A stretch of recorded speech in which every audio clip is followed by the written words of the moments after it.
So what I'm doing now, I'm getting out, basically getting my trailer ready. I'm moving the scraps out the way, because if you don't move your scraps out the way, you can drive the car on them, and then you gotta move the car, and you can't do your scraps, and it can be a headache when you got more than one car loaded. So what I'm doing right now, I'm dropping number 9 so I can be able to put a car in the back of the cab, which they call the belly of the truck.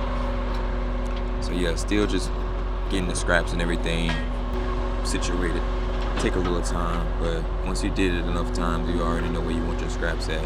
And depending on your loads, you can set your trailer up a certain way. And what I'm doing now, I'm dropping number 13, so lowering that down. Basically what they call this is building the bridge.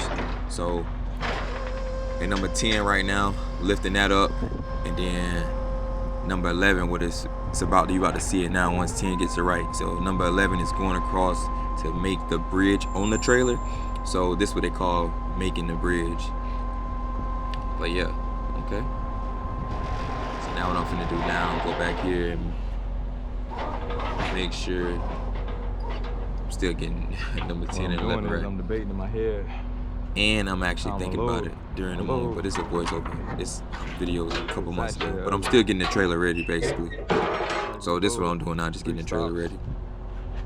But I'm gonna cut in and out when I wanna tell you certain things about certain things. But yeah, what I'm doing, pulling out the rails so you can drive the car directly onto the trailer. Self-explanatory. I'm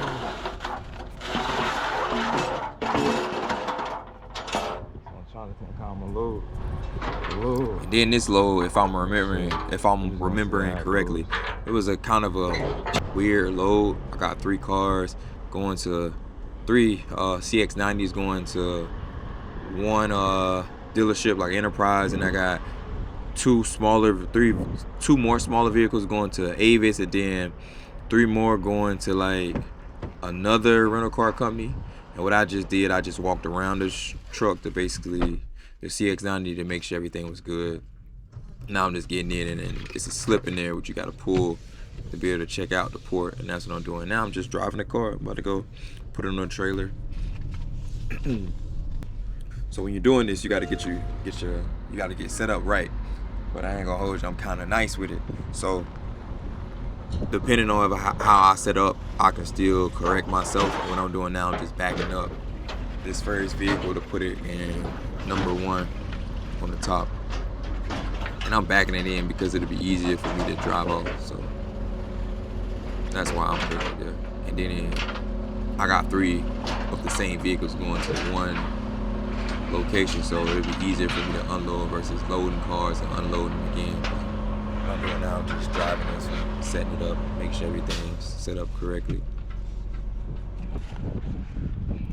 And what I'm doing each time, I'm running to these cars. So I don't show you the run, I don't put the running part on here because it'll have the video be real shaky, and it won't be pleasing on the viewer. So actually, when I lose these cars, I'm actually, well, not when I lose these cars, when I'm not able to find the cars, I'm actually gonna put a time where I'm gonna speed up the video so you can just see basically how big this yard is. And I literally was looking for like 25-30 minutes looking at it, and I was like, man, I'm just gonna ask for help because, man, I'm either have to drop these units or find a replacement. But talked to my shuttle driver, he was like, yeah, man, they just moved the cars. He was able to talk to one of the ladies and find out where the trucks was. But here I am again, just getting my setup correctly and just driving the car up on the trailer. I don't really talk much when I'm doing this stuff, but that's what's going on right now. And that AI, man, loading cars and the car stopping by itself, it's crazy. But hey, what can you do but do it? So that's what that beeping noise is. It's the collision system in the car thinking I'm gonna hit another car, which is wild.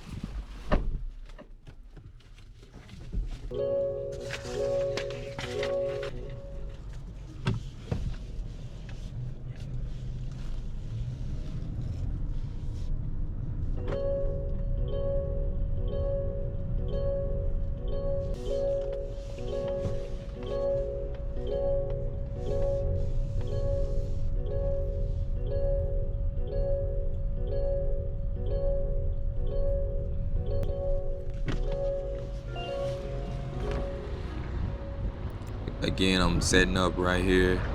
I was a little off on this one, but I'm still a good enough driver to correct the truck to basically line up myself. And I ain't gonna hold you, I had a lot of these videos on my hard drive, and for some reason a lot of the files got corrupted and they cut a lot of videos, wasn't able to upload. So that's why you see this jump clip right here. And now I'm basically, let me see, yeah, I'm on like putting the car on number 6 right now. So done with the top of the trailer. After this car, then I'm gonna put 3 in the bottom. But yeah, a lot of my files got corrupted, I don't know, doing transfer, and they wasn't able to read it. So yeah, that's what happened. What I'm doing now, I'm lifting 13 up, lifting 12 up, 2, and lifting up 10, so I can put some cars underneath. So what I do is, depending on how you loading, you gotta watch for how the cars is. But there's no car in the middle, because if there's a car in the middle between this car and that car, you can literally bend the frame of the car. So right now I'm just pushing up 12 and then raising up 10 right now, so I have enough clearance at the bottom to be able to put the cars down. And this is me lifting up 13 right now. Once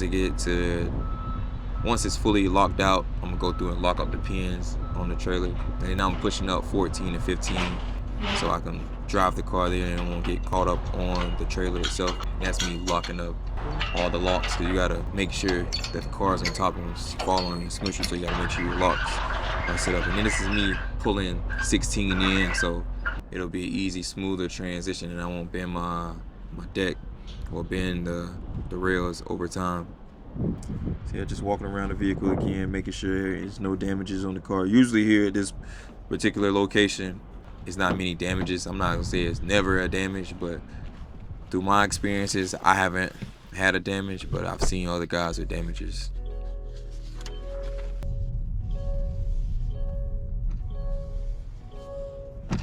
So yeah, what I'm doing now, I'm putting this car in. I'm pretty sure this is gonna be for number 8.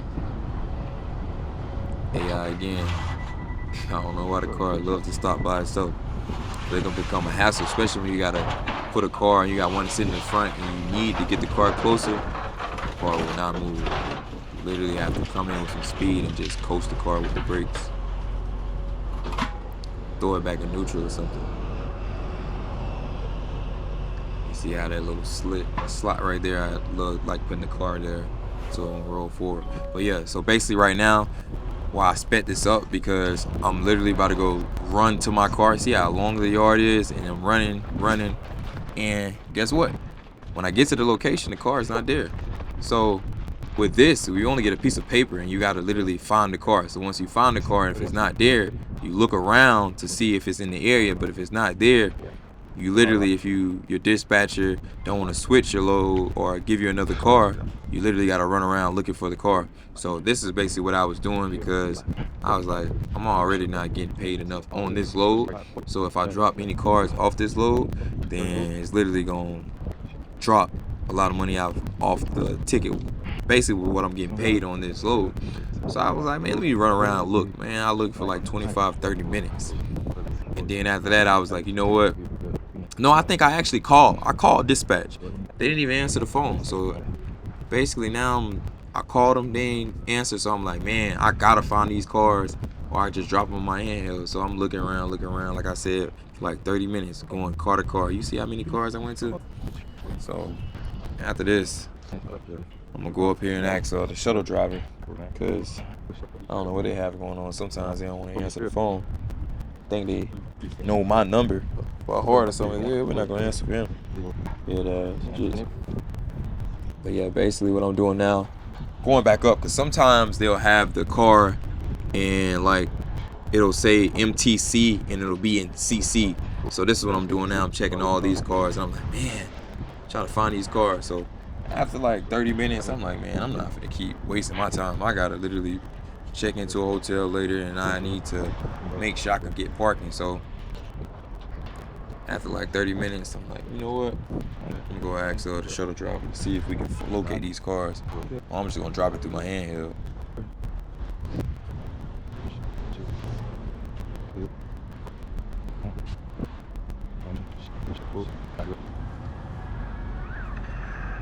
I got a question for you.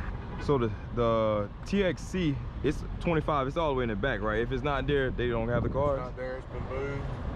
Lady in that car right back there. Come on, I'll show you. Yeah, cause I've been looking all like about 20 minutes for them. You just need the last 6. I need the last 6, yeah. 622 982. Yeah, 622-982. 622-982. Mm-hmm. What kind of car is it? It says a Mazda CX-30. Mazda CX-30. Yeah. What's your location on that one? It shows TXC25. 623 623 351. 351. Yeah, 351, and it's a CX. 351. Yeah, 623 351. 623. Yeah, 351. Okay. And then it's a CX-30. That was me just thumbing up the driver. I was like, making sure this the right one, because he took me to the location. They had him way in the back, like M or something. Yeah, they be cow. Yeah, them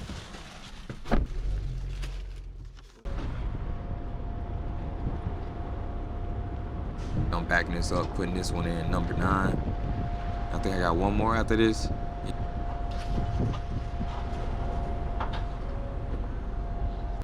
think so. She's dropped me off to my second car. This is the one that I couldn't find. Finna put this in the number 10. Got in there after I walked around, checked the paperwork, made sure it's the right one, and we out of there. I seen it.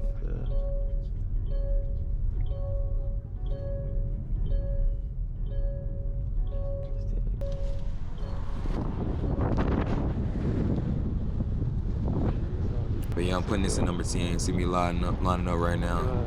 You're gonna hear that AI literally stop the car again, but I'm used to this now. There you go. I knew it. So what you try to do now, you try to put your back tire right in between the latch right there. Now I'm just basically unlatching the trailer, unlocking the trailer so I can put it to the desired height. Because you can't have the trailer up too high, it'll hit a bridge or you hit a tree. So based on what I'm doing now, I'm just setting the trailer up. So I'm dropping.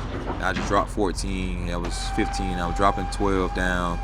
And then I'm dropping right now, I'm dropping 10 down. Can't put them too close because they'll hit the cars, but you need it low enough so you can go under the bridges. Now I'm dropping 12 again. Bringing down 13. I think I brung this down a little bit too far, but I'm gonna realize that later. And this is what I'm doing now. I'm just counting the holes and I'm locking them. Sometimes I'll recount. 13. I think is where I realized, and I was like, yeah. So I would raise it up a little bit. And plus, I was already a little bit low. I think I was like, at the end, I'm like 30. I was like 12.5 or something in the back. So more than enough clearance. So with height. So what I'm doing now, I'm just getting out my measuring stick, my height stick, and just check the height. I think I was like 13.6 right here. Yeah, 13.8 right here, because it's CX90s on top of CX90s.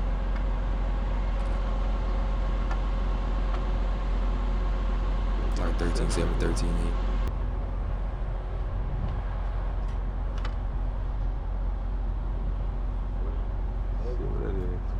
12.11 right there, decent. Like 12.3. 12.3, 12.5 right here.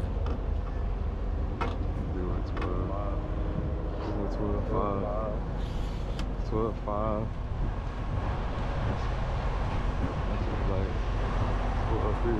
I was thinking about this. I was like, man, let me shot drop it, but majority of the bridges are over 14 feet, so more than good.